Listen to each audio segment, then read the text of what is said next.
حضور اکرم صلی اللہ تعالیٰ علیہ وسلم کا حرم مبارک سراپا پردہ تھا۔ ازواج مطہرات رضی اللہ تعالیٰ عنہن ہر حال میں پردے کا لحاظ فرمایا کرتی۔ روایات کے اندر آتا ہے ازواج مطہرات جب گھر میں تشریف فرما ہوتی تو اپنا رخ اپنے صحن کی جانب کرنے کے بجائے دیوار کی جانب کر کے رکھتی۔ پوچھنے پر فرمایا کہ ہم گھر میں بھی اس وجہ سے اس طرح بیٹھتی ہیں کہ کوئی اچانک اپنے چھت پر چڑھے اور اس کی نگاہ ہمارے چہرے پر نہ پڑ جائے، اس وجہ سے ہم گھر میں بھی پردے کا لحاظ کر کے بیٹھتی ہیں۔ اور یہ پردہ اور غیرت ان کی طبیعت اور مزاج کے اندر داخل تھا۔ حضرت عائشہ صدیقہ رضی اللہ تعالیٰ عنہ روایت فرماتی ہیں ہم حالت احرام میں حضور اکرم صلی اللہ تعالیٰ علیہ وسلم کے ساتھ ہوتی۔ حالت احرام میں کشف وجہ لازم ہے، چہرے کو کھول کر رکھنا واجب ہے۔ فرماتی ہیں جب ہم حالت احرام میں ہوتی تو اپنے سر کے ساتھ کوئی چھڑی باندھ لیتی،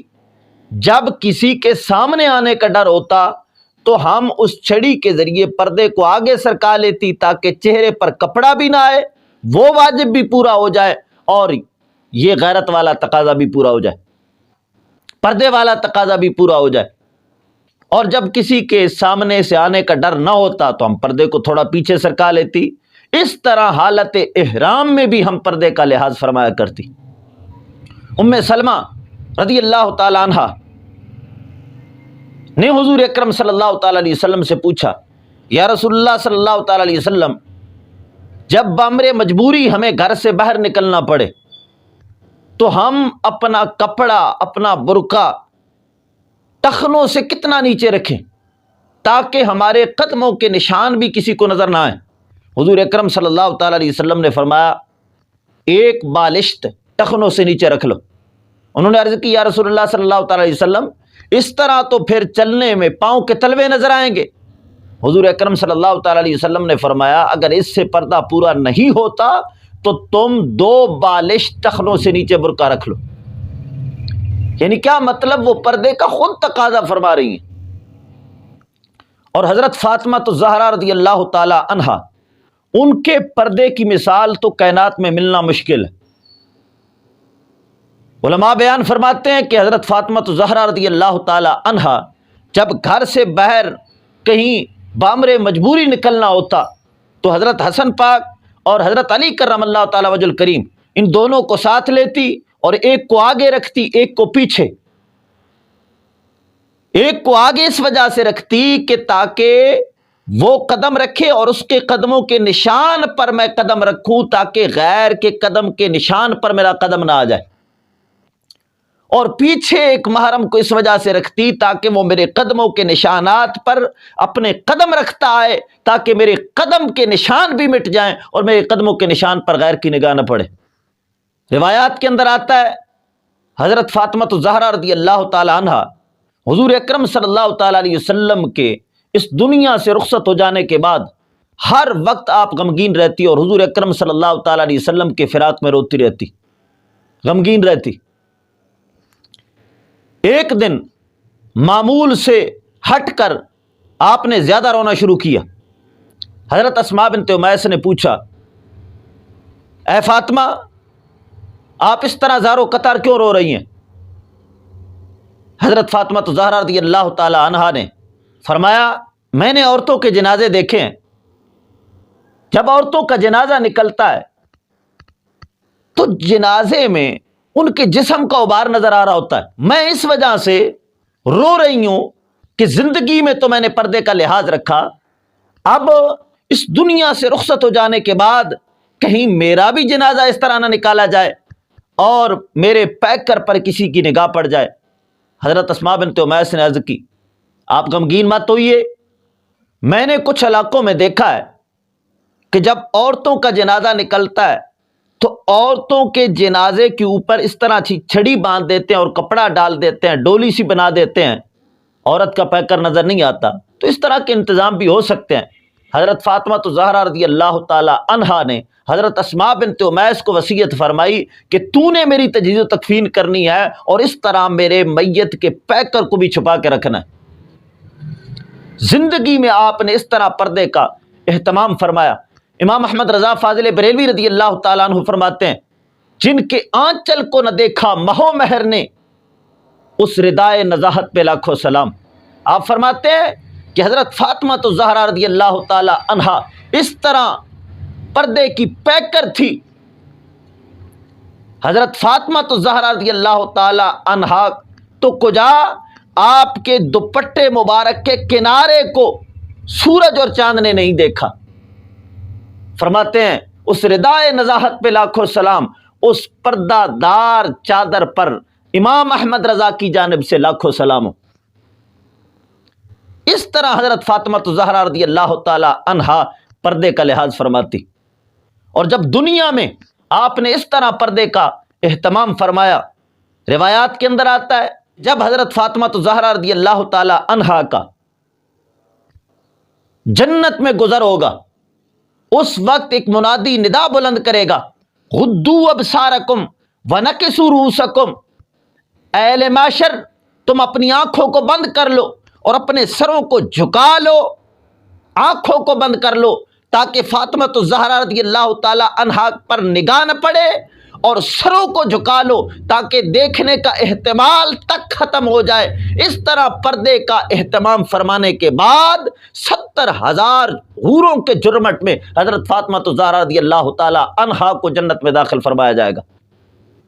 یہ تھا اس حرم مبارک کا پردہ اور ان کی غیرت کی کیفیت۔ جبکہ روافض حضرت علی کرم اللہ تعالی وجہ الکریم کی محبت کا بھی دعویٰ کرتے ہیں، حضرت فاطمہ الزہرا رضی اللہ تعالی عنہا کی محبت کا بھی دعویٰ کرتے ہیں، اور ساتھ ساتھ ان کی توہین و تنقیص کرتے ہیں اور ان کی بے پردگی کو بیان کرتے ہیں۔ کبھی کہتے ہیں حضرت فاطمہ الزہرا رضی اللہ تعالی عنہا سیدنا صدیق اکبر رضی اللہ تعالی عنہ سے باغ فدق مانگنے کے لیے گئی، اور وہاں پر فلاں صحابی نے حضرت فاطمہ الزہرا رضی اللہ تعالی عنہا کو دھکا مارا، اور جس کی وجہ سے حضرت فاطمہ الزہرا رضی اللہ تعالی عنہا حاملہ تھی اور ان کا عمل گر گیا۔ اور پچھلے دنوں انہوں نے محروم باغ فدق کا ماتم مجلس منعقد کی، اور اشتہار کے اوپر یہ بات لکھی تھی، مسجد میں چپ کھڑی ہے رسالت کی آبرو، کوئی سوال کرنا سکھا دے بطول کو، کہ ابھی بھی فاطمہ الزہرا رضی اللہ تعالی عنہا دھکے کھا رہی ہیں، لیکن اس کے باوجود ان کا مطالبہ ہے کہ مجھے باغ فدق دیا جائے، لیکن ان کو سوال کرنے کا اتنا ڈھنگ نہیں ہے کہ وہ اپنا جو ہے مطلوب حاصل کر سکیں۔ ابھی بھی وہ دربار کے اندر کھڑے ہو کر باغ اپنا مانگ رہی ہیں۔ اس قوم کے رونے کی یہی بات بڑی ہے کہ زہرا اب بھی دربار میں حق مانگ رہی ہے۔ اس میں شعر لکھا تھا کہ حضرت فاطمہ الزہرا رضی اللہ تعالی عنہا ابھی بھی دربار کے اندر کھڑی ہیں اور باغ کا مطالبہ کر رہی ہیں۔ اور واقعہ کربلا بیان کرتے ہوئے حضرت زینب رضی اللہ تعالی عنہا کی طرح طرح سے توہین کی جاتی ہے کہ ان کے سر پہ دوپٹہ نہیں ہے، اور وہ بالوں کے اندر مٹی ڈال رہی ہیں اور رو رہی ہیں، چیخ رہی ہیں، اور کبھی جو ہے حضرت امام حسین رضی اللہ تعالی عنہ کے جسم مبارک کے ساتھ چمٹ جاتی ہیں شہید ہونے کے بعد، اور کہتی ہیں سر میرے دوش نہ دیویں اج بھین تیری مجبورے، کتھوں لے آواں کفن میں تیرا اتھوں شہر مدینہ دور ہے۔ اس طرح حضرت زینب رضی اللہ تعالی عنہا کو بے پرد ثابت کیا جاتا ہے، اور دوسری حضرت امام حسین رضی اللہ تعالی عنہ کی بیٹیوں کی بھی اس طرح بے پردگی بیان کی جاتی ہے۔ روافض کو دیکھا دیکھی نام نہاد بریلویوں نے یہ ٹھیکہ ان سے لے لیا ہے، اور یہ اہل بیت کرام کی توہین کے سلسلہ میں روافض سے 4 ہاتھ آگے ہیں۔ یہ بھی واقعہ کربلا بیان کرتے ہوئے حضرت زینب رضی اللہ تعالی عنہا کہ کبھی پاؤں میں بیڑیاں ثابت کرتے ہیں، کبھی ان کے دوپٹے اترتے ثابت کرتے ہیں، کبھی کیا توہین کرتے ہیں، کبھی کیا توہین کرتے ہیں۔ ان نام نہاد بریلویوں میں سے ایک کا نام بدر منیر ہے، وہ بھی حضور اکرم صلی اللہ تعالیٰ علیہ وسلم کے حرم مبارک کی اسی طرح توہین و تنقیص کرتا ہے، اور کہتا ہے کہ وہاں پر حضرت امام حسین رضی اللہ تعالی عنہ کے گھرانہ مبارک کو بے پرد کیا گیا۔ ساری بے پردگی اس طرح بیان کرتا ہے، اور ایک غلیظ جملہ اہل بیت کی شان میں کسا کہ جب حضور اکرم صلی اللہ تعالی علیہ وسلم کا یہ گھرانہ مبارک واقعہ کربلا کے بعد یزید کے دربار میں پہنچایا گیا، حضرت امام حسین رضی اللہ تعالی عنہ کی ایک بیٹی کو وہاں پر یزیدی تاڑنے لگے، اور ہر ایک ان کے ننگے چہرے کو گھور گھور کے دیکھنے لگا، اور کوئی یزیدی کہتا تھا کہ یہ مجھے دے دو، کوئی کہتا تھا یہ مجھے دے دو۔ اس طرح یزیدی فوج حضرت امام حسین رضی اللہ تعالی عنہ کے گھرانے مبارک کو بے پرد کر کے ان پہ حملہ آور ہے۔ اس کا یہ کلپ سنیے۔ تہذیب التہذیب لکھنے والا امام شہاب الدین احمد بن حجر اسقلانی کی صحیح روایت سے میں آپ کو پڑھ کے بتاتا ہوں کہ یزید کی کچہری میں بیویوں کی توہین ہوئی ہے۔ یہ صفحہ نمبر 205 ہے تہذیب التہذیب کا، میں صفحہ بھی دکھاتا ہوں، کیمرے والے بھائی بھی اس کو کیچ کریں اور ملا کو دکھائیں کہ ملا کی آنکھوں پر یزیدی اینک چڑھی ہے کالے کلر کی، کالے کلر کی اینک اتارے اور حسینی نظر سے دیکھیں تو آپ کو تہذیب التہذیب میں نظر آئے گا کہ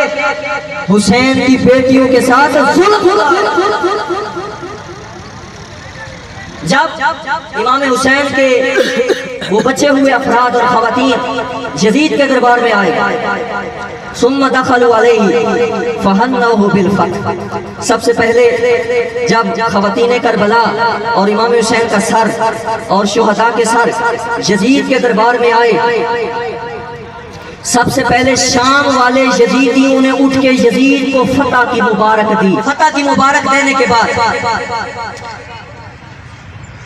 فقام رجل منہم احمر ازرق، ایک نیلی آنکھوں والا یزیدی اٹھ کے کھڑا ہو گیا، ونظر الی وصیفہ من بناتہ، اور حسین کی بیٹی کی طرف گھور گھور کے دیکھنے لگا۔ کس کو دیکھنے لگا؟ حسین کی بیٹی کو۔ آج ملا کہتا ہے ہماری سکیم پردہ بچاؤ سکیم ہے، ہم نے لوگوں کو پردہ سکھایا ہے، ہم نے لوگوں کو غیرت سکھائی ہے، ہم نے لوگوں کو پردہ دیا ہے، لوگوں کی بیٹیوں کو پردہ دیا ہے۔ ارے تیرے ابے کی کچہری میں تو حسین کی بیٹی پہ نظریں ڈالی گئی ہے، تو کہاں چھپتا ہے پردہ لے کے؟ حسین کی بیٹی کی طرف ایک یزیدی نیلی آنکھوں والا دیکھنے لگا، فقالا یا امیر المؤمنین ہب لی ھذی، اور یزید کو کہنے لگا یزیدی نیلی آنکھوں والا حسین کی بیٹی کی طرف دیکھ کے کہنے لگا امیر المومنین یزید، حسین کی اے دھی مینوں دے دے۔ یہ کلپ آپ نے سماعت فرمایا کہ کن غلیظ لفظوں سے حضرت امام حسین رضی اللہ تعالی عنہ کے گھرانہ مبارک کو بے پرد اور ان کی توہین و تنقیص ثابت کر رہا ہے۔ اس سلسلہ میں اولاً گزارش ہے کہ حضور اکرم صلی اللہ تعالیٰ علیہ وسلم کے حرم مبارک کے ساتھ اس طرح کا کوئی معاملہ نہیں ہوا اور نہیں ہو سکتا ہے۔ ہمارا ایمان یہ کہتا ہے کہ اگر یزیدی حضور اکرم صلی اللہ تعالیٰ علیہ وسلم کے حرم مبارک کے ساتھ اس طرح کا معاملہ کرنے کی سوچتے تو آسمان پھٹ جاتا، زمین ریزہ ریزہ ہو جاتی، لیکن کسی یزیدی کو حضور اکرم صلی اللہ تعالیٰ علیہ وسلم کے حرم مبارک کے ایک بال کی توہین کی بھی طاقت نہ مل سکتی، اور غیرت الہی کبھی بھی اس کو گوارا نہ فرماتی۔ ثانیاً، اگر بالفرض مان لیا جائے حضور اکرم صلی اللہ تعالیٰ علیہ وسلم کے حرم مبارک کے ساتھ ایسے معاملہ ہوا نہیں ہے، لیکن اگر ہم فرض کر لیتے ہیں کہ حضور اکرم صلی اللہ تعالیٰ علیہ وسلم کے حرم مبارک کے ساتھ ایسا ہوا، تو میں پوچھتا ہوں اگر کسی کی عزت کے ساتھ اس طرح کا کوئی معاملہ پیش آئے، اس کی بہن کے ساتھ، اس کی ماں کے ساتھ، اور اس کی عزت کے ساتھ اس طرح کا کوئی معاملہ ہے، تو کیا کوئی بھی ذرا سی غیرت رکھنے والا بندہ بھی اپنی اس بے عزتی کے قصے کو گلی بازار میں، چوکوں پر اور مجالس و محافل کے اندر بیان کرنے کی اجازت دے گا؟ ہرگز نہیں۔ تو میں پوچھتا ہوں یہ کس کی عزت ہے؟ حضور اکرم صلی اللہ تعالی علیہ وسلم کا کرانہ مبارک ہے، حضرت امام حسین کی بیٹی ہے، حضرت امام حسین کی بہن ہے، ان کے سلسلہ میں اس طرح کی جھوٹی روایات گھڑ کے ان کی توہین و تنقیص کی جاتی ہے، اور برملا مجالس کے اندر یہ بات بیان کی جاتی ہے، اور محافل و مجالس اس سلسلہ میں منعقد کی جاتی ہیں، اور ان کے اندر اہل بیت کرام کی توہین و تنقیص بیان کی جاتی ہے کہ زینب کے ساتھ ایسے ہوا، حسین کی بیٹی کے ساتھ ایسے ہوا۔ وہاں پر ہماری غیرت کیوں نہیں جوش میں آتی؟ لہٰذا اگر ہم صاحب ایمان ہیں تو جس طرح اپنی غیرت کے معاملے میں ہمارا خون جوش لیتا ہے اور اپنی بے عزتی کے قصے کو بیان کرنے والے کو ہم زندگی بھر منہ نہیں لگاتے، جس گلی سے وہ آ رہا ہو وہ گلی ہم چھوڑ جاتے ہیں اور زندگی بھر اس سے مقاطعہ رکھتے ہیں، تو لہٰذا حضور اکرم صلی اللہ تعالی علیہ وسلم کی عزت اور غیرت کے سلسلہ میں بھی ہمیں غیرت کرنا ہوگی۔ اس طرح کے خبیث قسم کے لوگ جو حضور اکرم صلی اللہ تعالی علیہ وسلم کی عزت مبارک پر حملہ ڈالتے ہیں اور آل بیت کرام کی توہین و تنقیص کرتے ہیں، ہرگز ان کو منہ نہ لگائیے، اور ان کی بکواس بازی سننا حرام حرام حرام ہے۔ دعا ہے کہ اللہ تعالیٰ ایسے گستاخوں کو اپنے انجام تک پہنچائے اور امت مسلمہ کو اپنا عقیدہ ایمان محفوظ رکھتے ہوئے ان سے دور و نفور رہنے کی